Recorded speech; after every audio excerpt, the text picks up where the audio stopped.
So before Isha, we are going to have our guest speaker, who's also coming from Evergreen Islamic Center, inshallah.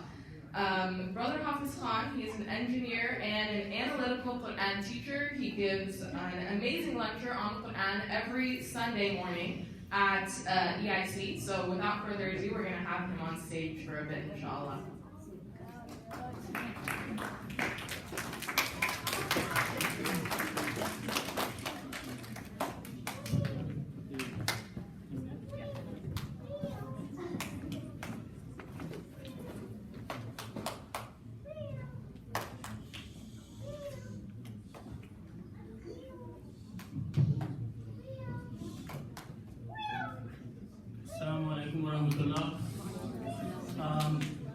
I'm really proud of having I'm from Evergreen, and I'm proud of having this great team of the kids who are our future, and they will be the ones who will be managing the affairs of this earth. Not much is left after that to say, but I will try to explain some verses of the Quran which are related to the topic that we are discussing here. Allah subhanahu wa ta'ala in many verses uses one word which is sarafa, sin, ra and fa.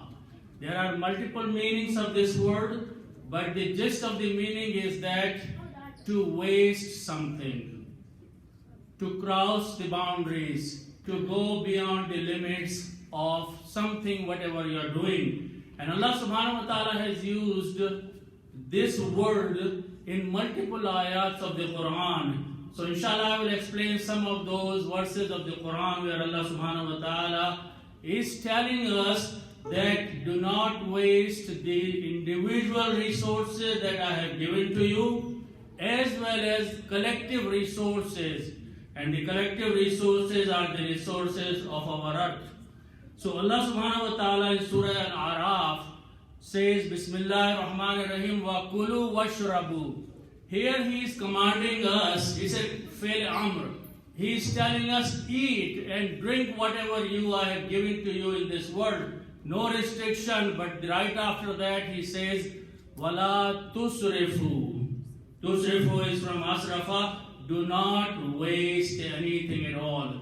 So whatever I have given you, Allah subhanahu wa ta'ala is commanding, no restriction, but use what you need, do not waste after that. Why? Innahu la yuhibbul musrifin. Allah does not like, Allah does not love. The word musrif is again from the sarafa.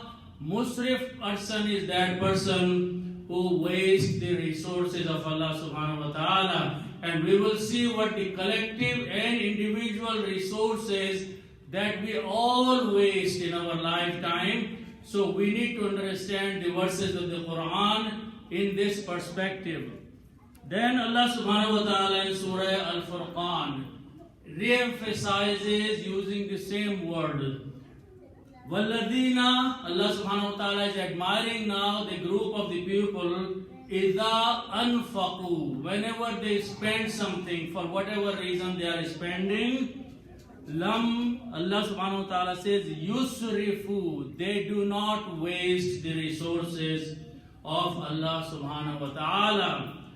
Walam yaqturu, and they are not miser either. They stay in a balanced state in spending the resources of Allah subhanahu wa ta'ala. Allah further says, Wakana baina zalika qawama, they stand in between in spending the resources that Allah subhanahu wa ta'ala has provided. Then I will go to the next verse, that where Allah subhanahu wa ta'ala is talking about something in Surah Al-Furqan. Allah subhanahu wa ta'ala says, وَهُوَ الَّذِي أَرْسَلَ الرِّيَاحَ بُشْرًا بَيْنَ يَدَيْ رَحْمَتِهِ.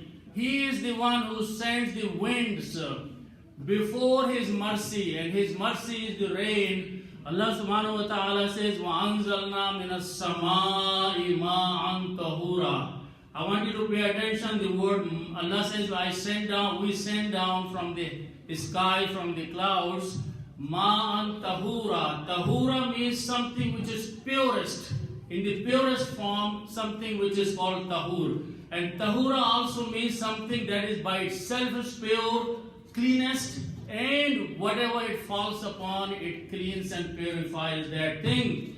So Allah subhanahu wa ta'ala is admiring the quality of the water which comes down from the sky is the purest of the water that you can find anywhere. But Allah says, why do we do? What's the purpose of that? لِنُحْيِيَ بِهِ بَلْدَةً مَيْتًا. First thing we do, we revive the dead earth with that pure water that we send down from the sky. وَنُسْقِيَهُ مِمَّا خَلَقْنَا أَنْعَامًا. Allah says that we give to drink this water to the an'am, which is all the cattle, all the animals that can exist. وَأَنَاسِيَ كَثِيرًا. And a large number of people we provide that fresh water which comes down in the rain. Now imagine today the man is polluting the environment.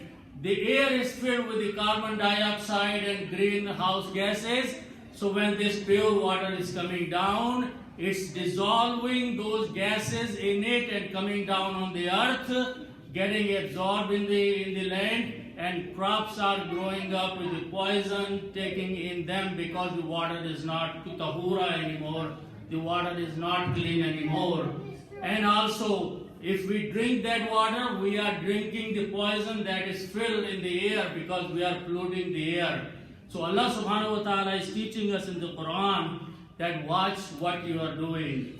I will explain one more ayat after that. Allah subhanahu wa ta'ala in Surah Al-Mursalat says, وَجَعَلْنَا فِيهَا رَوَاسِيَ شَامِخَاتٍ. One part of the ayat. The second part was قَيْنَاكُمْ مَاءً فُرَاتًا. Allah subhanahu wa ta'ala, this is a very short ayat of Allah Quran, but two topics are being mentioned, and from the surface they look very different. Allah says, وَجَعَلْنَا فِيهَا, and we have made in this earth. What we have made? Rawasiya Shamikhatin. Rawasi is the mountains, and Shamikhat are firm, strong mountains which are solidly placed in their place. This is one part of the ayat. Then Allah says, وَاسْقَيْنَاكُمْ مَاءً فُرَاتًا. We have given you water, the freshest water, the sweet water, the best water to drink. What's the relation between these two things? In the same ayat, if you ponder on the ayat, you will know that when the Ma'an Tahura, which comes down in the upper atmosphere, the clouds become frozen ice, and our mountains, which are solid mountains, become the storage of the fresh water, storage of the snow. It's a tank of storage. Allah subhanahu wa ta'ala preserves the water there for us. When the weather warms up, when temperature rises, this water melts and comes down to us in the form of the streams and the rivers, and we drink that fresh water. Our crops need that water, and the system is so balanced that only the amount of water which comes down flowing from the top of the mountains is sufficient to flow within the banks of the rivers and the streams. Now we are trapping the carbon dioxide which is filling the upper atmosphere, and the heat of the earth is not going out. It is staying on the top of the mountains. The water starts unfreezing, unbalanced. Lot of water all of a sudden comes down. It causes the flood. It destroys the crops. It creates the problems. Or the water is not there when we need that water because all the water is gone in the form of floods. So Allah subhanahu wa ta'ala in Quran is teaching us that He has created such a balance in the system of survival for the mankind. And if we are not cautious, we are not careful, we are ignoring our responsibilities and our duties, then the result is that we will be paying the prices of wasting, doing the israf of our resources that Allah subhanahu wa ta'ala has provided. I'll just mention one more ayat, and then even though I have some more ayats about the sarafa, where we are wasting the resources of Allah subhanahu wa ta'ala. But in one of the ayat of Surah Al-An'am, Allah subhanahu wa ta'ala says, وَهُوَ الَّذِي جَعَلَكُمْ خَلَائِفَ الْأَرْضِ. He is the one who has made you khalaif. The Khalif is a plural of the word Khalifa. Khalifa is a representative of some higher authority. So Allah subhanahu wa ta'ala is addressing all the mankind, not only the Muslims in the ayat. The all human being, 8 billion people now, He is addressing in the Quran that each of you, we have made as a Khalifa of myself, Allah's Khalifa, and each of you has certain responsibilities. Allah says, we have given you priority of one person over the other person. Allah says, وَرَفَى بَعْضُكُمْ فَوْقَ بَعْضٍ دَرَجَاتٍ. We have given status. So the people who have higher status, they have more responsibility towards being the Khalifa and carrying out the responsibilities. So if today, being responsible of this earth, we are not watching, we are not doing what we are supposed to do, tomorrow our generations will be paying the price. So all these studies and all these presentations that we just heard are directed towards better society, better world, better earth for tomorrow. So let's continue putting all of our efforts, because maybe at that time when we did not have these issues, the way of the Quranic verses could not be interpreted. But today they are so obvious that if we do not follow the commandments of Allah subhanahu wa ta'ala, we and our generations will be paying the price. May Allah subhanahu wa ta'ala protect all of us and guide us through the understanding of the Quran. Sadaqallahu al-Azim. Assalamu alaikum.